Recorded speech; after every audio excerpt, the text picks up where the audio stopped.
My name is Lily Madwhip, and I don't need a therapist. Do you think Roger is with God, Lily? That's my therapist.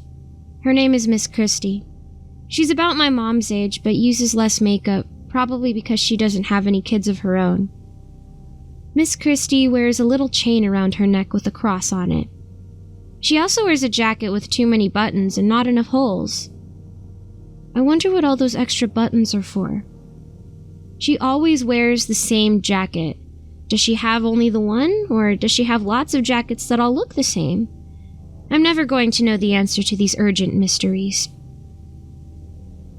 Ever since Roger died, I have to sit in this room twice a week with shelves full of books about child psychology and drawings by other kids on the walls and talk to Miss Christie. I guess Mom and Dad thought I wasn't handling Roger's death appropriately. Well, Mom didn't, anyway. Dad doesn't really talk to either of us much anymore. Mom is out in the waiting area with Pasher. I'm not allowed to bring Pasher in with me when I talk to Miss Christie. Other kids get to bring things in. There's this girl with black hair who always shows up with a teddy bear that chuckles whenever she squeezes it. And one kid even brings in a toy fire engine with flashing lights, and flashing lights can cause seizures. I don't think Miss Christie likes Pasher. Sure, I shrug. Roger's in heaven. Roger isn't in heaven.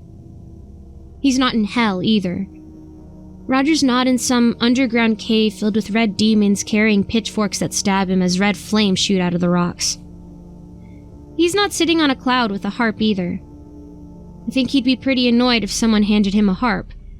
He'd probably throw it at them and then call them an ass face. Roger's on the other side of town, in a place called Holy Oak Cemetery, where Mom and Dad paid for a plot in the back by a willow tree, in a creepy stone crypt with an angel on top that looks nothing like a real angel. They got a little polished stone marker to put on his grave that just says Roger T. Madwhip in all caps and Beloved Son in cursive underneath. And that's where Roger is. There, in his dead body. In a suit he'd probably make a face at if you told him he had to wear it in a coffin with white padding. I suppose in case he gets uncomfortable laying in the dark 6 feet underground with dirt and worms on top of it all. Pasher says Roger is in purgatory, which I guess means laying in your dead body until they decide what to do with you. Did you know there's over 200 bones in most people? When one gets broken, like if a man in a mask strikes you on the arm with like a crowbar, the body knows how to repair it over time. Unless the body is dead, then they just stay broken forever, I guess. Roger ended up with a lot of broken bones. Some of them were broken more than once, too. It was like a dozen guys in masks with crowbars just pounded on him for an hour or something. And now he's stuck in his coffin with that suit he hates and a whole bunch of broken bones that are never going to heal. I wonder, when they decide where he's going, if he's going to pop out all floppy like a jellyfish. The idea of Roger like a squishy sack makes me laugh. Oh. Miss Christie jots this down. I go stand by the window overlooking the parking lot. It's cold and wet outside today. There's a slick spot on the sidewalk into the building where Miss Christie works that I can see from her office. A lady and her son are walking in from their car. The boy is probably a couple years younger than me and wearing a pair of brown corduroy pants. He's going to slip on the slick spot, get those pants wet, and end up crying. But there's nothing I can do about it, so I look away. I hear the commotion from outside a moment later. It didn't rain when we buried Roger. I thought it was always supposed to rain when there's a funeral. I even dreamed that it rained, but the rain was lots of little bits of glass, and it was cutting everybody. Roger's friends Skeeter and Dustin were there in their suits and their hair combed, and they were crying because the glass was cutting them, and everybody was covered in blood. Mom said if it rained every time there was a funeral, it would never stop raining. That sounds like there are a lot of funerals going on. Do you miss him? Miss Christie asks. Yeah. Roger hid my foil Charizard before he died, and now I don't know where it is. Uncle George gave it to me for my birthday when I turned 5 because he was getting rid of my cousin Susie's old collection, and he said if I hung on to it, I could probably use it to pay for college someday. Susie was a year younger than Roger. She died in a boating accident one summer during a family reunion. When people hear boating accident, they think you were in a boat and there was an accident, like maybe you hit another boat or ended up out of the water. But Susie was in the water, and the boat ran her over. So I think it was more of a swimming accident that just happened to involve a boat. I was there when it happened, but that's a whole other story. Ever since, I don't like going in the water. Not as long as there's still boats, and sharks, and piranhas. Do you ever feel like crying? Miss Christie asks. She dyes her hair. She doesn't think anyone knows, but I know. I suppose if I really wanted to blow her mind, I could ask Pasha where she gets it done and what the person's name is who does it for her.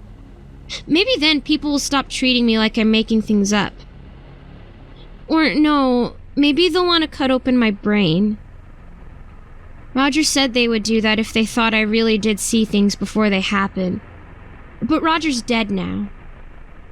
I don't want them cutting open my brain, so I don't tell Miss Christie I know her hair color is fake. I already cried, I say instead. I did cry, but only because other people expected it of me, especially at a funeral. I just want to get back to school and see my friends. I don't have any friends at school. I used to have a friend named Rachel, but I warned her that her dog Ruffy was going to have seizures and die, and she stopped being my friend. Other kids think I'm weird. Jeffrey Baker calls me Mad Lily. And that's okay because Pasher says puberty isn't going to be kind to Jeffrey. If I really wanted to be mean, I could tell everybody that he still wets the bed sometimes, but Pasher tells me not to be mean. Being mean lands you in purgatory. Miss Christie writes something in her notebook about me. I think it says that I'm uncooperative and repressing my emotions. I'm trying to be cooperative. But adults don't want to hear the truth. They want to hear what you say, what they think is right. And if you say something else, they think it's wrong, and then you have to start all over again. Sometimes they put you on drugs so they can tweak the chemicals in your brain until you think things you wouldn't otherwise. Like how much you miss your brother who used to give you wedgies and hid your foil Charizard before he died, and now you'll never go to college. Miss Christie? Please, call me Christie. Miss Christie, can I please bring Pasher in the next session? I ask. She gives me that face adults make where they know that you know the answer and are hoping you'll take the question back before they have to give it. I think Pasher should stay in the waiting room. Why? Because I want to hear from you, not Pasher. She doesn't really want to hear from me. Because I would want to talk about why I'm suddenly seeing her lying motionless on the floor of some room with green carpeting and yellow furniture that came from IKEA. Her face is purple, and her tongue is sticking out, and it's all swelled up like the one I saw on a frog at the museum once. The frog was dead, too. The world is decorated with dead things. I want to ask if she feels dizzy or lightheaded, and if she had enough to eat at lunch. I wonder if IKEA is an acronym. Kind of like the one I see on the wristband they'll give her at the hospital. DNR. She thinks you're schizo, ass face. Roger says in my head. She thinks you think your doll talks to you. I don't feel safe without Pasher. When I see things before they happen like this, often Pasher can explain them to me. I don't know why he came to be with me. Maybe because in all the worlds, I'm the only person that bothered to name their doll Pasher. Maybe he knew I could see things before they happen and came to keep me company, and by a crazy coincidence, I gave the doll the same name as him. All I know is, he says he's an angel and not to be afraid, and that always makes me feel better. The time session finally runs out, and Miss Christie escorts me to the waiting room where Mom and Pasher are sitting with the other parents with their kids. My mom is talking to the mother of the boy who fell on the slick spot outside. He's sitting beside her with teary eyes and a long snot coming out of his nose. Gross.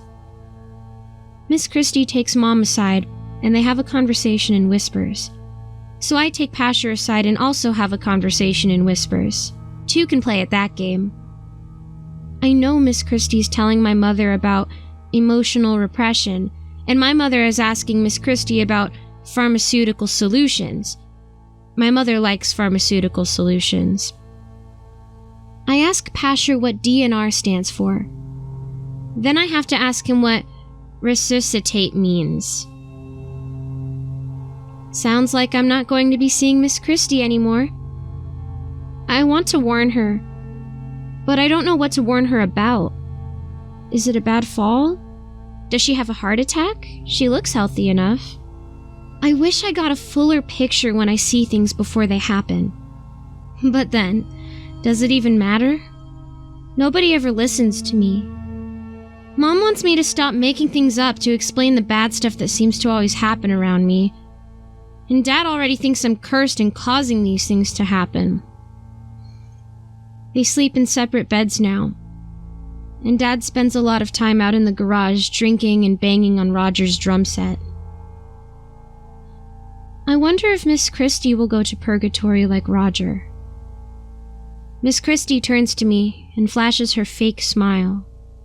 See you next Tuesday, okay, Lily? I fake smile back at her, shaking my head sadly. Okay. Maybe I am cursed, but I don't need a therapist.